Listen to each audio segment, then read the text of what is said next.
Snow came down like shards of shattered porcelain, sharp and unrelenting. It blanketed the world in silence, but not peace. There, beneath a crooked pine twisted by wind and age, a woman hung in chains. Mary Whitlock's breath was shallow, each exhale a ghostly cloud against the biting dusk. Her wrists, raw and bloodied, were bound high above her head to a rusted iron ring embedded into the tree. Whoever forged that ring had done it with cruelty in mind. She'd stopped screaming hours ago. Her voice had given out before her hope did, though both were threadbare now. The storm hadn't let up for a full day. The snow reached up past her ankles now, soaking through the thin hem of her dress. Once blue cotton, it had long turned gray with mud, sweat, and blood. Her boots were gone, torn from her feet in the scuffle. Her toes had turned a purpled white, stiff as bark. She no longer felt them. She wasn't entirely sure she was alive. Around her, the forest held its breath. Trees stood like silent judges. The wind crept between them, howling like a mourning widow. Somewhere far off, a coyote cried. Closer, wings flapped. A raven alighted on a branch just overhead and tilted its head at her with curious malice. She might have spoken to it, if her throat weren't swollen shut with cold. She didn't know how long she'd been here. Time bent in the cold. Minutes stretched, snapped, rewound. But she remembered everything that brought her to this moment with perfect, blistering clarity. 3 days ago, her husband's grave had been fresh. Still a mound of damp earth behind the cabin, marked with a crude wooden cross and a carved line from her sewing scissors. John Whitlock. Husband. Honest. She had no words left for grief. It settled in her bones like ash. She planned to keep the homestead running alone, the way she always had in truth, with or without John. He was good with cattle, but she was the one who fixed the roof, shot the foxes, planted the barley. Then came Cyrus. Her husband's brother arrived with 2 men, all stinking of whiskey and bad intentions. Cyrus didn't knock. He just walked in and made himself king of the parlor. Said he'd come for her safety. Said she couldn't stay out here unprotected. Said the land should go to someone who could use it right. He offered her a way out. Marry me, he said, with a grin that made her stomach turn. It's the Christian thing. You keep your name, I keep the land. She spat at his boots. That night, they tied her up and dragged her into the forest like a sack of grain. Cyrus struck her when she bit him. He called her witch, devil woman, barren widow. Said she'd bewitched John into dying in his sleep. Said she talked to the wind too much and never wept like a proper woman. Said leaving her for the coyotes was justice. He chained her to the tree with a logging chain and tossed the key into the creek. Then he left with the others, their laughter swallowed by the trees. Now her skin clung to the iron like wet cloth to a wound. She'd lost count of how many times she tried to twist free. Blood had frozen at her elbows and cracked when she moved. Her tongue felt like wool. She couldn't swallow. She couldn't pray. She stared at the raven. You come to watch me die, she croaked, voice no louder than wind in grass. The bird gave no answer, just fluttered its wings, indifferent. Something cracked in the distance. She stiffened, heart suddenly pounding. Her whole body ached, but fear brought back sensation like fire licking at numb skin. Another crack, would underweight. A rider? She tried to call out, but all that came was a wet rasp. She choked and gagged, coughing up a thin trickle of blood. Her ears strained. Silence returned. Then hoofbeats. Definite now. Steady. Moving toward her. She blinked hard, tears freezing against her lashes. Her vision doubled, swam. From between the trees, a horse emerged, black as coal, slow-moving, careful on the snow. Atop it sat a man wrapped in furs and rawhide, tall, broad-shouldered, face obscured by snow-matted hair and a dark scarf. He saw her. The rider stopped a few feet away and dismounted without a word. The horse didn't flinch. Neither did he. He moved like a ghost across the snow, utterly silent. She tried to speak again, but her jaw wouldn't move. He knelt before her, eyes narrowing. His gaze was sharp, unreadable. Brown, nearly black. No white showed. He took in the bruises, the chain, the cracked skin. She waited for a question, a comment, a curse. None came. He reached beneath his cloak and pulled out a long hunting knife. Her breath caught. He raised it slowly, eyes still fixed on hers. Then, with a fluid motion, he jammed the blade between the chain and the tree, twisted, and snapped the rusted ring free from its anchor. The chain clattered to the ground like a slain serpent. Mary crumpled. He caught her just before her head hit the snow. His arms were strong, careful. He held her like something precious. She wanted to scream, cry, say thank you, but nothing worked. Her body was limp. Her heart beat too fast. He didn't ask who she was. He didn't explain who he was. He only wrapped her in thick buffalo hide and hoisted her onto his horse like she weighed nothing. Then he climbed up behind her, steadying her with one hand. She could feel warmth radiate from his chest. It burned. The snow kept falling. The forest closed in behind them as they rode away. She didn't look back at the tree. She passed out not long after. Her last thoughts were fragmented. A whisper of her husband's name. The sound of the chain falling. The faintest warmth of human kindness. When she woke again, it was dark. A fire crackled beside her, casting shadows on a rocky wall. She was in a cave, wrapped tight in thick furs. Her hands were bandaged. Her feet were warm. She turned her head and saw him. The warrior sat across the fire, cleaning his knife. His face was younger than she'd thought, maybe 30. High cheekbones, long black hair, a deep scar running from jaw to neck. He wore no insignia, no badge, no mark of any nation. Just leather, bone, and silence. Water, she croaked. He passed her a gourd without a word. It was cool, sweet, and more sacred than wine. She drank like it might vanish. When she finished, she leaned back against the cave wall. "What's your name?" she asked, her voice barely audible. He didn't answer. "You don't talk much, huh?" Still nothing. She frowned. "You just some forest spirit come to save dying women?" He looked at her finally. Then, in a voice rough as riverbed stone, he said, "No, just a man passing through." She stared at him. "Well, thank you." He nodded once. A simple gesture. Final. The fire popped between them. "I'm Mary," she said after a moment. "I know," he replied. Her breath caught. Before she could ask how, he stood and moved to the cave mouth, peering out into the night. "What do you know about me?" she asked, her voice rising slightly. He turned his head just enough for her to see the corner of his mouth curve, almost a smile. "I know you didn't cry when they chained you." Then he vanished into the dark to watch the night. Mary sat there, stunned. She didn't know what to make of him. She didn't know where they were headed. But for the first time in days, she felt warmth. And for the first time in months, maybe years, she felt seen. And that terrified her more than the cold ever could. The cave smelled of smoke and pine sap. Warmth coiled around Mary like a reluctant friend.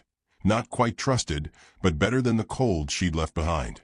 She shifted beneath the furs, muscles aching from stiffness and injury. Her body was thawing, painfully. Nerves came back to life like wasps under skin. The warrior sat across the fire, still as a stone statue. He hadn't spoken since telling her he knew her name. He hadn't asked questions. He hadn't tried to touch her again. That unsettled her more than anything. Kindness came with strings in her world. This man offered nothing but silence and flame. She studied him in the flickering light. His cheekbones caught the fire. His eyes reflected it. He wasn't young, not old either, just lived in. The kind of face that had seen battles and buried names. Scars marked his arms, and one ran from the left of his throat to his collarbone. Long, mean, and healed badly. Whatever blade had made it wanted him dead and failed.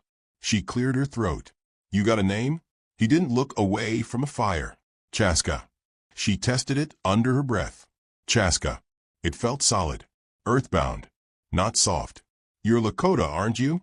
He gave a small nod. "My husband used to trade with your people," she said, almost defensively. "Barley, smoked pork, sometimes cloth." Said the Lakota rode quieter than wind. Chaska glanced at her. He was right. The faintest smirk curved his lips, gone in a blink. She wasn't sure if he was mocking her or agreeing. Maybe both. I thought I was going to die out there, she said. Her voice was steadier now. Would have died. If you hadn't come. You still might, he replied. Not cruel. Just honest.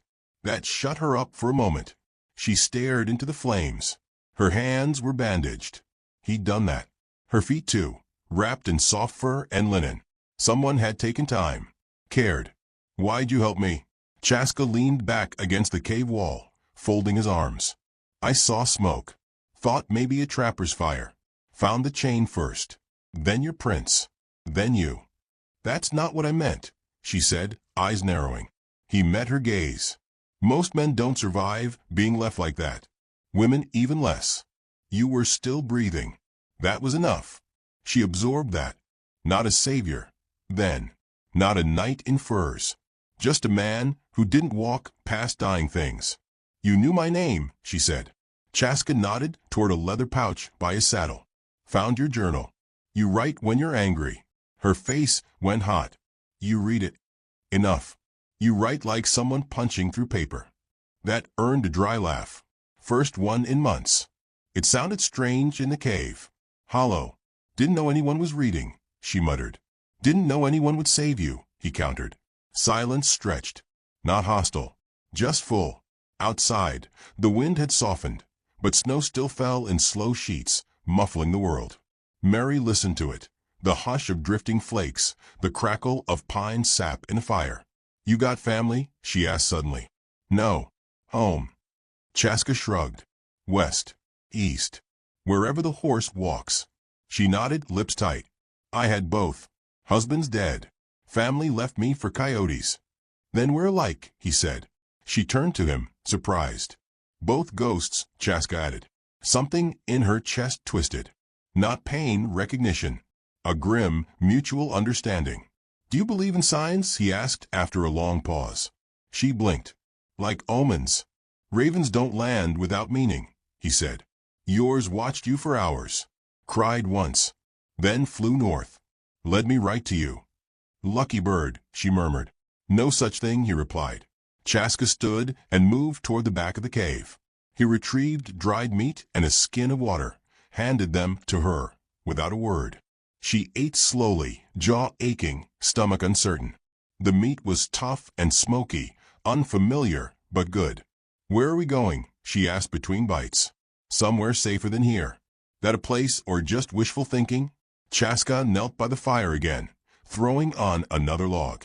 Sparks swirled. There's a canyon 2 days from here. Hidden. Fresh spring. Game nearby. I know the trails. You live there. No, he said. But you will. Mary stopped chewing. You planning on leaving me? Eventually. The word landed like a stone in her gut. Why? You'll be strong enough to walk soon. You'll learn to hunt, trap, shoot if needed. After that, you won't need me. I didn't ask for help, she snapped. He looked at her with something like patience. You didn't have to. She hated that answer. Hated how true it felt. She wrapped the furs tighter around herself and stared into the fire again. You ever lose someone? She asked quietly. Chaska didn't answer right away. Then, too many. Brother. Wife. Daughter. Mary flinched. I'm sorry. He shrugged. I speak their names in dreams. That's enough. She didn't know what to say to that. Her husband's name burned on her tongue, but she didn't speak it. Not yet. The wind outside picked up again, moaning through the trees. Chaska stood and moved to the cave mouth, watching the tree like a hawk. His stance shifted, alert, measuring. What is it? She asked. Riders, he said, voice flat. Every muscle in Mary's body went cold. They followed me, he said. Maybe tracked your blood. Maybe mine. She forced herself up, wobbling on weak legs. How many? 3. Maybe 4. Too far to count. Cyrus, she asked, fist clenching. Could be. She stumbled toward the saddlebag and found her rifle. Old, beat up, but familiar. She loaded it with shaking hands. Her breath came fast now, hot in her throat. Chaska watched her. You shoot. Well enough, she said, teeth grit. He nodded. No praise. No doubt. Just acceptance. They doused the fire quickly, covered their trail, and packed light. Chaska tied the horse for silence and motioned toward the rear of the cave, a narrow path that led uphill between the rocks. They moved together, quiet, steady, into the dark woods above. Behind them, hoofbeats grew louder. Mary's blood pounded in her ears. Her knees threatened to give, but she kept moving. The cold air cut like glass. Her hands trembled around the rifle. She glanced at Chaska. He moved like smoke. No sound. No fear. She wanted that. Wanted to be like him. Wanted never to be chained again. At the top of the ridge, they paused in the trees. Below them, 4 riders moved through the snow. One of them wore Cyrus's duster. She knew it by the broken shoulder strap and the way he leaned forward, like he was always whispering poison to the horse. She raised the rifle. Her hand stopped shaking. Chaska didn't stop her. "You know how to kill?" he asked. "I know how not to die," she said. He nodded, slow and approving. "Then aim for the one who smiles first." A gust of wind ripped through the pines, bending branches like morning arms. Mary watched the men below, rage simmering low and hot inside her. They were close. Too close. She didn't fire. Not yet. She looked at Chaska. He was watching her, eyes full of fire and something else, respect. The riders moved on, circling toward the cave below. She exhaled. "This isn't over," she whispered. "No," he agreed. "It's just begun." The wind cut down the ridge like a knife as Mary lay belly flat against the frost-covered earth, her rifle cradled in trembling arms. Her breath fogged the wood-grain stock. Below, the riders dismounted near the cave, just 4 of them, but it might as well have been 40. One lit a lantern. Another kicked at the ashes of their fire, his voice rising in a shout. Cyrus. Even from this distance, she knew the way he moved, swaggering like he owned the world and everything broken in it. His coat flapped behind him like a warning flag. The sight of him stirred something bitter and primal in her belly. Her fingers tightened on the rifle. Chaska lay motionless beside her, one knee bent, hand gripping his bow like it was part of him. He nodded once. Permission or warning, she couldn't tell. She waited, watched. Her finger hovered near the trigger. Her pulse thudded like war drums in her ears. Then one of the riders turned toward the trees. He squinted uphill. She didn't think. She fired. The shot cracked like thunder. The man spun backward, howling, clutching his shoulder. Snow burst red behind him. The forest exploded into chaos. Chaska sprang to his feet, loosing an arrow so fast she didn't see him draw. Another rider crumpled beside the cave. Arrow sunk deep into his throat. Screaming followed.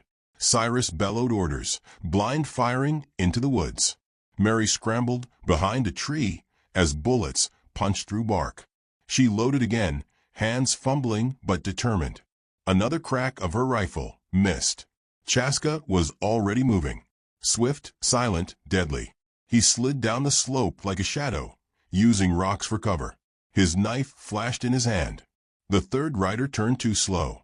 Chaska's blade found the gap in his ribs. The man collapsed without a sound. Only Cyrus remained. Mary pushed down her fear and rose to her knees, sighting her rifle again. Cyrus stood with his gun drawn, but his hands were shaking. He saw Chaska, and something in his face changed, recognition maybe, fear. He turned and ran for the horses. Mary fired again. The shot went wide. Cyrus ducked behind a boulder, panting, gun still ready. Chaska didn't chase. Mary slid down the ridge, heart hammering, boots slipping in the churned snow. When she reached the clearing, 2 of the men were dead, and one was groaning, curled up and bleeding into the white. She stepped over him without a word. Cyrus shouted from behind the boulder, "You really teaming up with a savage now, Mary? That what you are, some redskin's whore?" The words burned hot. She leveled her rifle at the boulder. "Come out," she said, loud and steady. "No," he snarled. "You're gonna freeze out here again, girl. Should have taken my offer. Could have kept the farm. Could have had a warm bed." Chaska moved to the side, circling around.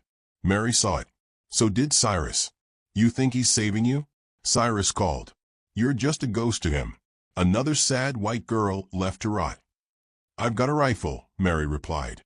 "And I'm not chained anymore." She heard his breath hitch. Chaska's shadow stretched long behind the boulder. Cyrus turned. Too late. Chaska didn't use the knife this time. He hit Cyrus square in the chest, knocking the wind out of him, disarming him with a swift motion. The gun fell. Cyrus scrambled after it, but Mary had already stepped forward. She placed her foot on the revolver. He froze. She aimed her rifle at his face. "Go ahead," Cyrus spat. "You're not a killer." She said nothing. His lip curled. "You never had the stomach. That's why John died, you know. You let him rot." Her hands trembled, but the barrel stayed level. Chaska stepped beside her, his voice low. "He's already dead. Just doesn't know it yet." Cyrus lunged. Mary fired. The shot blew through his shoulder, spinning him backward into the snow. He shrieked, clutching the wound. Blood soaked his coat. She walked to him, slow. His eyes were wild, teeth clenched. "You think you're free now," he hissed. "I know I am." He slumped, groaning, fading fast. Chaska knelt beside him and pressed 2 fingers to his neck. Then stood. "He'll live." Mary stared down at the man who'd left her for dead, and felt nothing. No fear. No vengeance.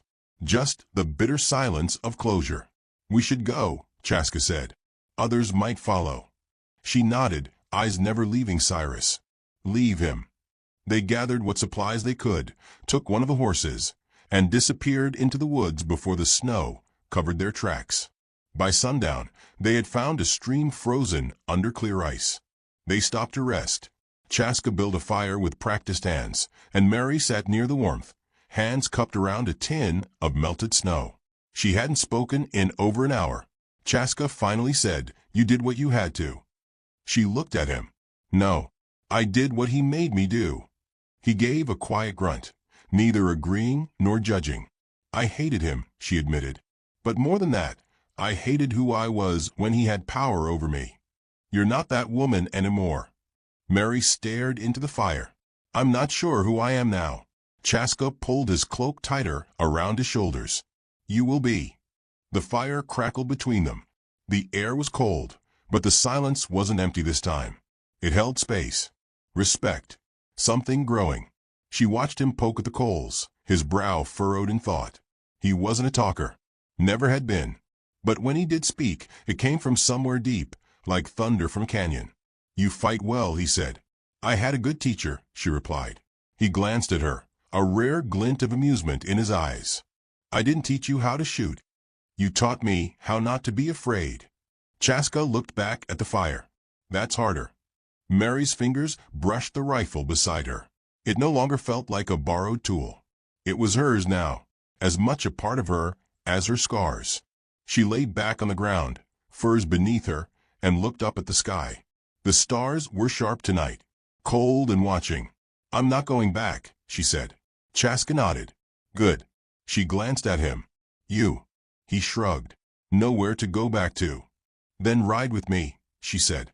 "Just ride." He didn't answer. Didn't need to. The snow whispered against the trees, and somewhere far off, a wolf howled. They lay in silence, 2 figures wrapped in shadows and firelight, survivors in a land that wanted them broken. Tomorrow they would ride again. But tonight they breathed. The morning sun rose pale and sharp through the trees, casting a blue sheen across the snow. Mary stood at the edge of the clearing, staring at the burnt-out ruins of what had once been her home. The cabin's charred skeleton still clung to its stone foundation, like bones to a corpse. Smoke rose in faint wisps from the blackened beams. Even the barn had collapsed in on itself, as if the earth no longer wanted to hold what remained of her old life. She stepped forward, boots crunching softly. The smell hit her first, soot, damp ash, and memories. Chaska stayed back, giving her space. He understood this was a burial. Her late husband's grave sat untouched beneath a skeletal oak, its wooden marker leaning slightly. She knelt before it, her gloved hand brushing snow from the name carved by her own blade. John Whitlock. Honest. Simple. Gone. "I did love you," she whispered. "But I was never yours to keep." A raven circled above, silent in the air. She looked up, followed its flight. It didn't land. just passed by like a soul moving on. When she stood again, her face was calm. Not blank, resolved. She turned to Chaska and nodded. Let's finish this. Cyrus had left more than scars behind. The ones who chained her laughed at her suffering, burned her homestead. Some were still alive, scattered, arrogant enough to believe she'd disappear like a ghost in the snow. But ghosts remember. They rode east toward the settlement, a hard 3-hour trek through broken woods and icy creeks. Mary rode upright, rifle strapped across her back, her movements smooth and steady. She no longer looked like someone who'd been left to die. She looked like someone reborn by fire. Chaska rode beside her, quiet as always. But there was something new in the way he glanced her way now. A different kind of respect, not pity, not protection. Recognition. At the top of a ridge, they paused to scout. Below them, the edge of town shimmered in the cold, low buildings, smoke curling from chimneys, wagons creaking past in the slush. A tavern, a blacksmith shop, and the sheriff's office. Mary adjusted her coat, eyes narrowing. They're not expecting me. No, Chaska agreed. She breathed in deep. Then we'll knock loud. They descended slowly, not sneaking, not skulking. They entered through the main road, hooves echoing against hard-packed snow. Faces turned. Conversations paused. And when someone finally recognized her, a whisper rippled across the street. That's her. Thought she froze. Didn't she? Lord above. She dismounted in front of the tavern and tied her horse. The doors swung open before she even touched them. The warmth inside was sudden and cloying, but she didn't stop to warm her hands. 4 men sat near the stove. 2 froze. 1 dropped his cup. The last reached slowly for his belt. Mary's rifle came up fast. Don't. The man froze, hand inches from his pistol. The room went dead quiet. She stepped forward. Anyone who took part in chaining me to that tree has 2 choices: confess and face justice, or see how far I've come in my aim. The man nearest the stove stood, shaking. We were just following Cyrus. He said you were mad, that the land. Cyrus isn't talking anymore, she said coldly. He's dead, someone asked. Chaska entered behind her, eyes like obsidian. No, he said. But he learned how it feels to bleed. The man who'd reached for his gun now backed toward the wall. You don't belong here anymore, Mary. She took a slow breath. Then I guess it's good I didn't come to belong. Her eyes moved to the sheriff, who'd emerged from his office, hat in hand, face pale. I read the report, he said nervously. Said you ran off. Left the land to Cyrus. That's a lie. I see that now. She advanced. You saw bruises. You saw how I walked after he came. And you said nothing. I didn't know what to do. You did. You just didn't do it. He swallowed hard. What now? Mary turned to the men in the tavern. You too. You're coming with me. You're going to rebuild what you burned. Every plank. Every stone. And if we don't, one asked, voice defiant. She chambered around. Try me. They moved. It wasn't justice, not really. But it was something. Later that afternoon, Mary stood at the edge of her land again, watching those same men dig post holes and haul timber under Chaska's watchful eye. She didn't help. Not yet. She wanted them to sweat under her gaze the way she'd suffered under theirs. When the sun began to fall, she walked toward the ridge where her old smokehouse used to stand. Chaska followed, stopping beside her. You're not staying, he said. She shook her head. No. He nodded like he already knew. This land's soaked with ghosts, she said. I'd rather ride with someone living. A moment passed between them. Quiet. Solid. Then he said, where to? Wherever the trail bends next, she said. There's always someone out there who thinks a woman's life is disposable. I aim to change their minds. He smiled. Not wide, but real. She extended her hand. Not out of need. Not out of weakness. He took it. They rode at dusk, hooves muffled by snow, shadows stretching long behind them. No destination. No map. Just the promise of motion. Mary didn't look back. She didn't need to. The woman who'd been chained to that tree was gone. What rode forward now was someone else entirely. Fierce, forged by cruelty.